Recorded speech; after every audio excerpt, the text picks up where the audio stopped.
আরে এই এসব কি করতেছো তুমি এখানে? আরে হুজুর ব্যায়াম করতেছি। আর ব্যায়াম পরে করবা। এক খতম কোরআনের সমপরিমাণ নেকি পাওয়া যায় এমন একটি আমল জানতে চাও? জি জি, বলেন বলেন। তাহলে আমার সাথে তুমি 3 বার পাঠ করো। আউযু বিল্লাহি মিনাশ শাইতানির রাজীম। বিসমিল্লাহির রহমানির রহিম।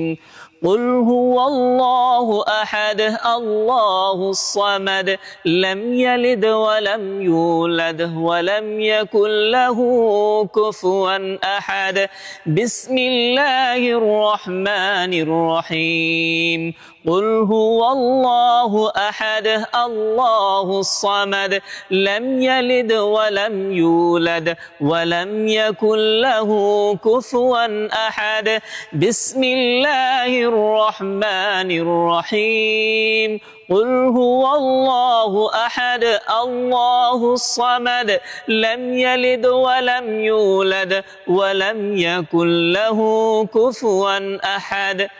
যখনই সময় পাইবা, অবসর সময় পাইবা, তখনই বেশি বেশি পাঠ করার চেষ্টা করবা। হ্যাঁ। জি।